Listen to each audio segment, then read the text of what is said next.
Hey, it's Jorge from Ozo Fast Reviews. Today I'll be reviewing American Horror Stories Apocalypse, Season 8, Episode 3, Forbidden Fruit. This episode started off kind of interesting. It started off with Michael basically going through and kind of reliving some of the, or not reliving, but kind of re-going through all his little interviews that he's had with everyone. The one that was very interesting was the one with Mallory. He starts talking a lot about, how Mallory and her relationship with Coco, which I thought was kind of interesting. He definitely, I guess kind of triggered her a little bit, which I thought was interesting. From there, he talks to, what do you call it? Dana Stevens, I believe is her last name. The part that was really weird was how he said, "It's wonderful to see you again." So I have no idea how they know each other or why, basically how or why they know each other. So that has to be weird. I'm guessing that's going to be one of the tie-ins with some of the other seasons, or at least that's what I can hope for. But then, yeah, we'll go from there. From there, I thought it was kind of interesting how for the first time Michael looked extremely stunned when him and Mallory were talking. I thought they had an exchange, and it was kind of like, how she was talking about how she doesn't know who she is, and she doesn't kind of understand who she is and how she feels there's someone inside of her trying to claw out. And they kind of go through this little thing where, I guess they kind of go like, I don't know who I am, and you don't know who I am. And for the first time when they kind of look at each other, Michael looks just kind of shook. And they have that weird scene where, Mallory, I guess, kind of explodes all this fire, and Michael kind of turns into Satan for a little bit. But that's the first time he actually looks shook, which is kind of crazy, for me. Then you kind of go and see this kind of ritualistic, I guess, thing that Michael was doing where he's just cutting himself up, getting blood all over the place, and asking his father to open his eyes, which I thought was kind of interesting. From there, we kind of go into this jump, I guess, back to Halloween. I think it was 1960 something, it was early 60s. And they start talking about, I think it was Mean who was talking about the whole time, and how how she relates to Halloween. And they go on, her first date was there. They talk about kind of her, she made her own costume. And then it shows this crazy fight between her and a terrorist, which I thought was done so well, just that whole little fight scene, that choreograph. But I thought the part that was crazy is right after she kills, the people, the doorbell rings and all these kids are just kind of blown away by her Halloween costume. So I thought that was definitely very cool, the way that all that played out. Then, Mean and Venable were talking, and they kind of have this combo, and I guess all that was said beforehand with the whole Halloween thing was kind of Mean just kind of recapping it. But she kind of talks about how she's just a robot and how, that's all she is, and how she has no family or anything, which I thought was kind of interesting. And then Venerable, of course, says, you're not alone, because, I'm your family. From there, I thought it was interesting how she asked Mean if she remembers anything from the sanctuary. And Mean basically says that, at the end of the day, no, she doesn't, but that she's only programmed to be loyal to her. From there, we kind of get this like crazy image of how the world is on the outside. And you see this random guy walking, and he ends up cutting some lady's throat who was kind of just dying on the ground. But then you kind of see Butch again. I think, no, Brock is his name, Coco's boyfriend. So that was neat, and he became, all Jedi-like with that shotgun and ends up killing a few other people. From there, he kind of sees the carriage coming, which I think is kind of, serendipitous in a way, how he's looking for the sanctuary and all of a sudden the horse and carriage come. The horse and carriage ends up coming and it ends up bringing some apples. Venable just kind of comes up with this crazy plan of her, poisoning all the apples so everyone inside the house dies, so that basically she's left alive. Um, from there, obviously it kind of jumps back into, I guess it shows Venerable telling everyone that there's going to be a big party happening, and how that all is going to play out. And that's kind of her plan on how to get everyone to eat these apples.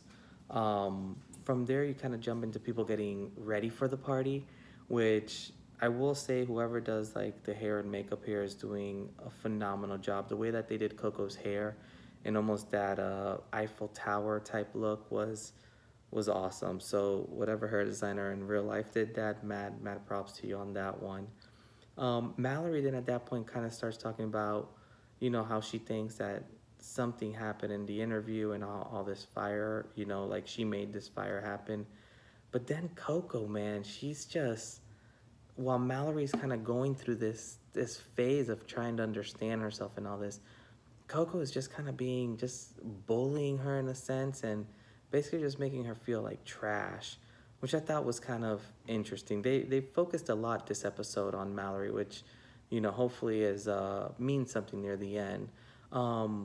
After that, you kind of jump right into the party. And what I find interesting this season is the amount of ways that they're using music and how that's playing into it. Definitely enjoy that. So the party's playing, everyone's dancing, and a new figure arrives, starts dancing with Coco. And how freaking crazy is that it is, Coco thinks it's Michael, but it's definitely, Brock. And, Coco, of course, is trying her best to get into the sanctuary.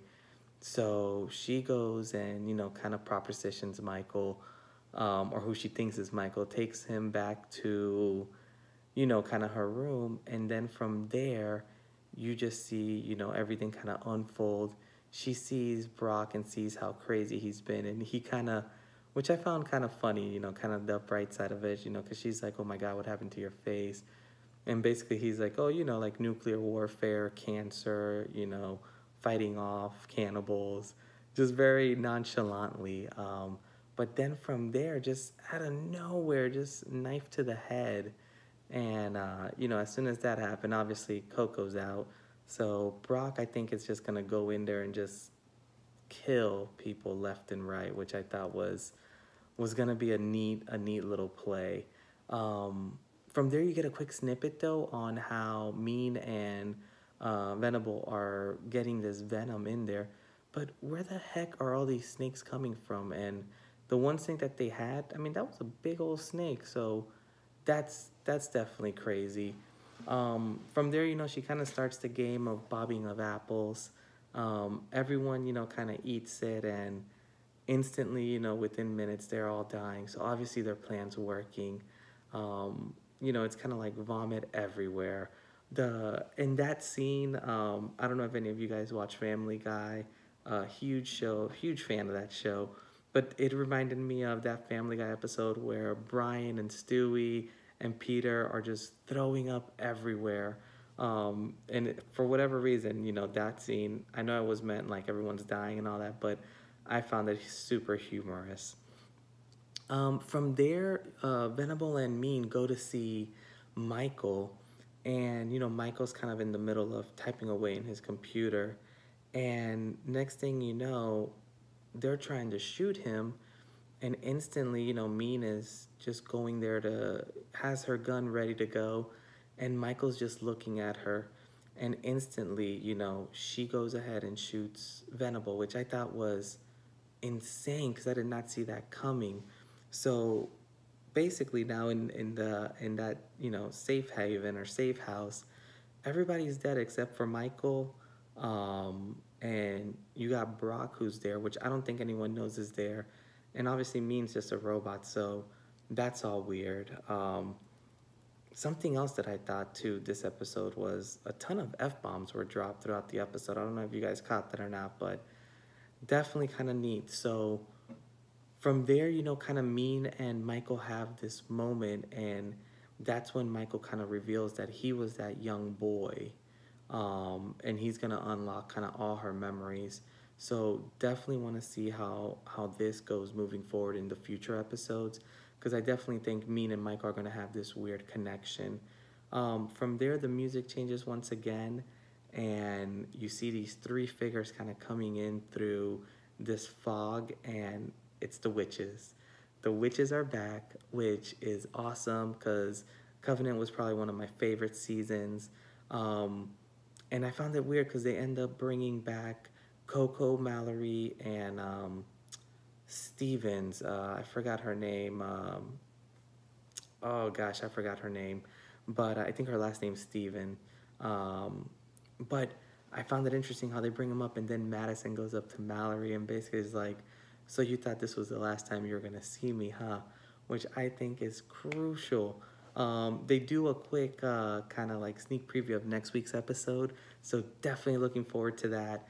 I think this season's gonna kind of, I don't know if they're going to play with time travel, or somehow they're going to have to be able to do something, but I feel it's going to be the witches versus basically Satan himself, which I think it's interesting. And you can hear Sarah Paulson's character at one point saying, "We found a way to defeat you." And Michael's kind of laughing it off as he's already won because he's already destroyed the world. So definitely think these coming episodes are going to be crazy.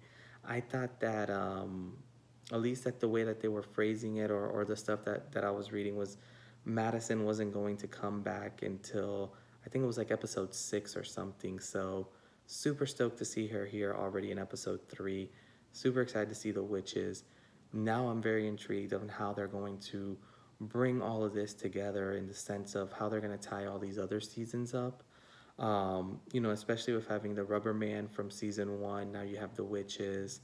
It's just gonna be neat. I'm super excited to see this. But overall, this episode jam packed. I feel this season, every episode is kind of very heavy with a lot of information. Hopefully, it's not because it's a short season. But yeah, so definitely let me know what you guys think. What were your thoughts throughout watching it? Are you guys excited as I am for the witches? I know I am.